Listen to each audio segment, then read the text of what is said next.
Já estamos de volta depois do rápido intervalo e vamos dar uma pausa nas notícias relacionadas aos assuntos mais atuais, mas trazendo também como principal intuito a prestação de serviço. Vamos falar neste bloco com o Rogers Mendes, ele que é gestor do Programa de Formação de Lideranças Educacionais. E o que é o programa? O programa busca, na verdade, contribuir para que redes de ensinos públicas, escolas e lideranças estejam preparadas para atuar na promoção da equidade educacional, especialmente em um contexto de dificuldades de aprendizagem dos estudantes durante a pandemia da Covid-19. Rogers, muito obrigado por nos atender. Você que está em Sobral, no interior do Ceará, para trazer informações a respeito do programa. Como surgiu a ideia do programa e para qual público o programa também está sendo preparado? Bom dia para você. Você está falando aqui para a TV Mar, canal 525, a maior audiência do estado. Bom dia, é um prazer enorme estar aqui com vocês, podendo falar um pouco deste programa de formação de lideranças educacionais no contexto aí desse desafio para a educação pública, que é promover a equidade, que é a condição de todos os estudantes, independentemente de contexto socioeconômico, de cor de pele, de gênero, qualquer que seja a característica pessoal, que não seja um impeditivo para o aprendizado pleno do que a escola tem para ensinar. E o programa nasce justamente no Brasil por esse desafio. A gente vive uma desigualdade social tremenda, como todo mundo aqui sabe, vive isso na pele, no dia a dia. E a escola é uma instituição que ela é estratégica para vencer e conseguir dar oportunidades a todas as pessoas a partir de muito jovem, desde a educação infantil até o ensino superior, para que a gente possa vencer e pela escola, e poder ter uma cidadania plena. Então, o programa nasce apoiado pela Fundação Lema e se criou com sede em Sobral, inspirado na experiência da educação do município de Sobral, que tem se destacado justamente por ter conseguido promover, por uma política muito bem orgânica de alfabetização de crianças, um resultado educacional que praticamente hoje anulou qualquer a questão da diferença socioeconômica, não interfere no desempenho acadêmico dos estudantes. Então, o programa nasce com essa finalidade, o Centro Lema nasce com essa perspectiva de contribuir para que a educação brasileira seja muito mais inclusiva, seja muito mais plena. É exatamente sobre essa situação do cenário da educação brasileira, Rogers, que gostaria que você falasse para o nosso telespectador aqui em Alagoas. Como você tem acompanhado esse cenário da educação aqui no Brasil e principalmente nas atividades inclusivas, que muitas vezes nós estamos notando durante o período de pandemia e agora com o retorno das aulas presenciais, uma certa dificuldade para poder manter essa estrutura de inclusão, principalmente com essa ideia de necessidade que nós temos de segurança em atender protocolos, por exemplo, daqui para frente. Isso é uma situação que agravou, A gente já tinha um contexto sem pandemia muito grave de manter jovens. O Brasil, após a Constituição de 1988, fez uma coisa muito importante, que foi da inclusão ali da educação infantil. A gente tem conseguido aumentar bastante essa matrícula. A escolarização, de um modo geral, melhorou muito, mas a aprendizagem, propriamente dita, não seguiu a mesma eficácia, da inclusão no sentido de ter acesso à escola. E a pandemia agravou esse contexto. A gente estava assistindo, mesmo que lentamente, algum progresso nos indicadores que a gente acompanha, que dá ênfase aos resultados educacionais, principalmente verificados aí pelas grandes avaliações que o Brasil promove, bianualmente, no caso o SAEB, que gera o IDEB, que é um indicador super conhecido. E nós estamos agora com esse novo desafio, mas que também é uma grande oportunidade. Acho que a pandemia nos fez flexibilizar a nossa forma de diversificar mesmo a nossa didática para buscar a inclusão individual.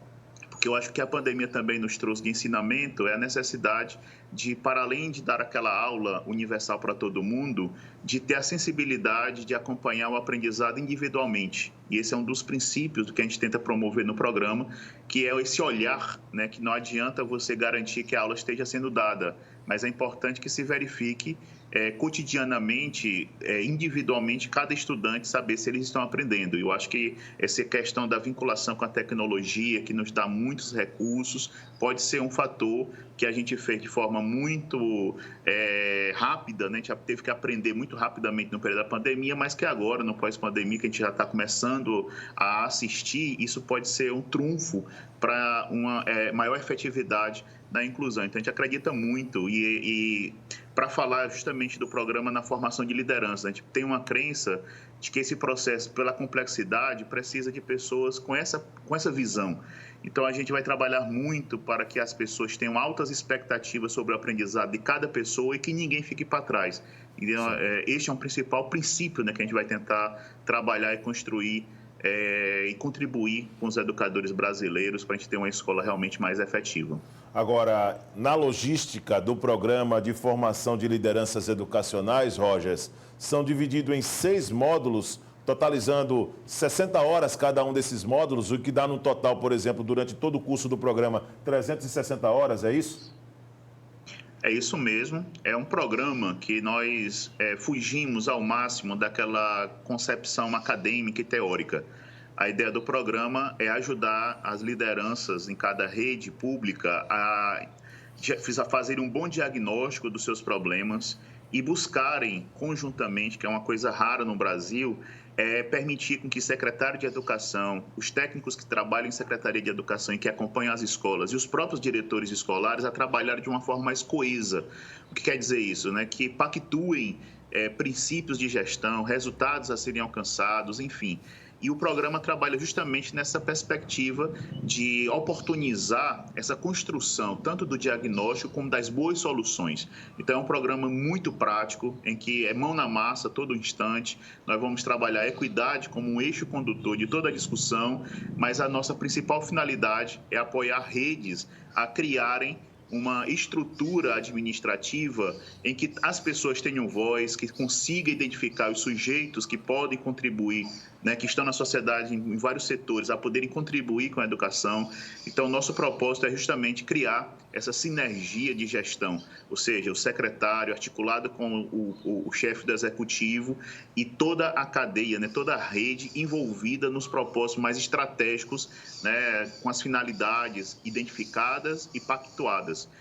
Isso é uma coisa identificada, não é comum ver nas redes públicas, parece óbvio, né, que secretários, técnicos e diretores escolares falem a mesma linguagem, mas não é, na prática não é bem assim. A gente precisa criar realmente toda uma estrutura administrativa de gestão em que todos esses sujeitos, esses agentes da educação possam pactuar prioridades, pactuar soluções que foram conjuntamente construídas, e o programa se propõe justamente, por meio desses módulos, né, a fazer essa construção de uma nova gestão com foco em resolver os problemas prioritários e promover a equidade na educação. Agora, o que é preciso fazer para poder participar, Rogers? É preciso explicar para esse perfil de liderança, para poder participar do programa, quais são os critérios. Por favor, gostaria de deixá-lo à vontade. Bom, o Centro Lema, ele tem uma perspectiva de apoiar todo o território brasileiro. Então, nós identificamos nesse primeiro ano que nós estamos iniciando esse trabalho, municípios de todas as regiões do país, do sul, do norte, do centro-oeste, nordeste, sudeste, todas essas regiões têm municípios representados. E a gente identificou 56 redes, né, que vão fazer esse trabalho com a gente. Uma parte delas nós vamos apoiar no processo de seleção de diretores escolares, que é um critério importante, né, para garantir a profissionalização. Em 49 redes nós vamos implementar efetivamente o programa de formação de lideranças educacionais.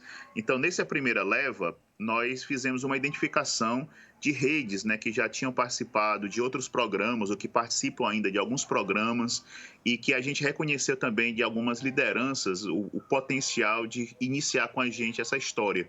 No caso de Alagoas especificamente, os municípios de Arapiraca e Branquinha são 2 municípios que estão conosco efetivamente nesse programa. Então, para participar, primeiramente o município faz uma parceria com a gente e depois dessa parceria em que o município, principalmente por meio do prefeito, né, a gente fez uma solenidade em Sobral, em que os prefeitos estiveram presentes, pactuando com a gente para estar junto, né, nesse programa.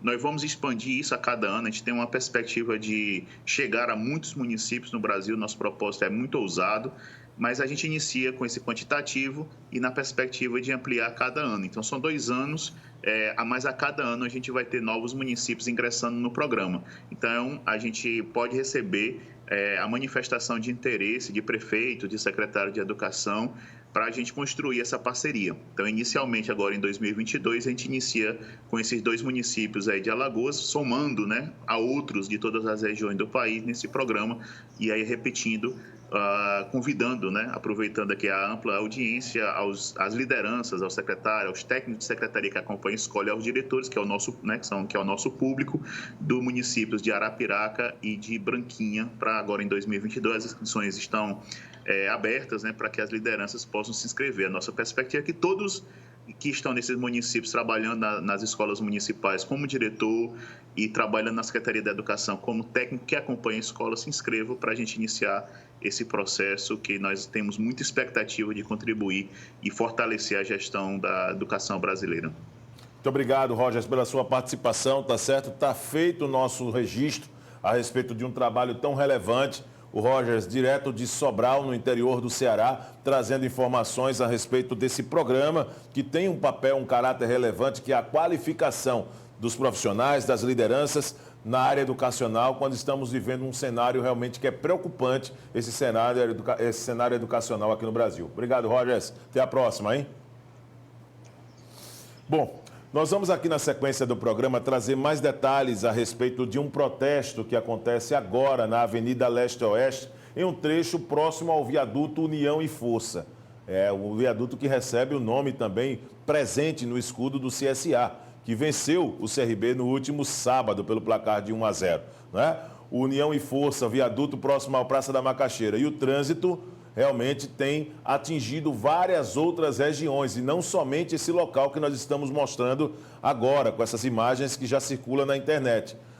Um bloqueio através de uma insatisfação dos moradores nas primeiras horas, por volta das 7 da manhã, já havia exatamente essa movimentação por esse bloqueio na Avenida Leste-Oeste, e que naturalmente tem levado, assim, para os condutores uma situação muito maior para atingir o seu destino.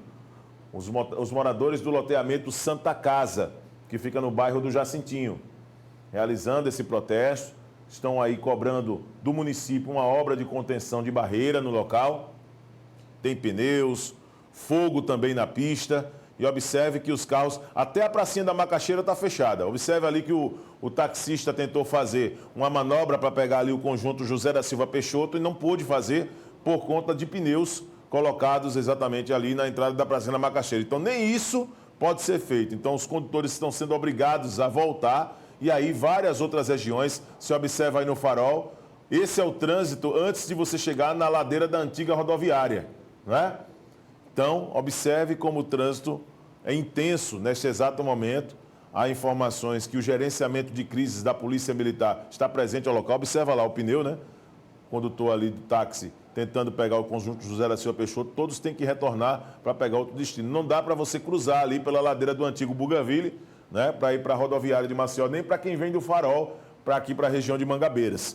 Então, você, condutor, que me acompanha neste exato momento, você, morador, que vai pegar seu veículo para poder passar por essa região, evite e tenha muita paciência quando for sair de casa por conta do trânsito nessa região, que é um trânsito intenso. Ainda sobre a situação relacionada ao imbróglio que nós acompanhamos aqui entre as forças de segurança e o governo de Alagoas, que prometeu situações para a tropa e não cumpriu até aqui, nós vamos trazer a participação do Arnaldo Ferreira, que vai trazer como tema em sua análise nesta segunda-feira essa união das forças de segurança em Alagoas que expõe a necessidade de soluções imediatas pelas promessas feitas, mas até aqui não cumpridas pelo governador de Alagoas, Renan Filho. Acompanhe. Gente, há muito tempo eu não via uma união tão forte como está acontecendo neste momento com os policiais civis e militares. Mais de 10 mil, quase 11 mil homens.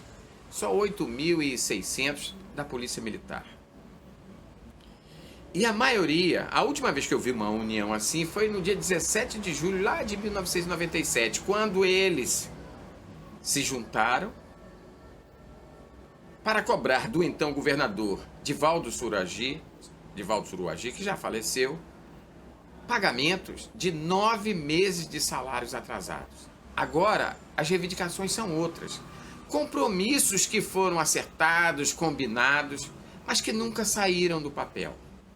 A Polícia Militar se reúne na terça-feira, amanhã, às 15 horas da tarde, lá no Clube dos Oficiais, para discutir forma de mobilização para cobrar do governador um projeto de previdência dos militares, que deveria já estar na Assembleia Legislativa.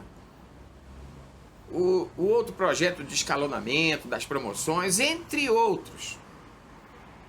A Polícia Militar, a Polícia Civil, a mesma coisa, em clima de greve também, porque os projetos que prevêem reposição salarial de mais de 10%, gratificações já combinadas e acertadas, tudo engavetado.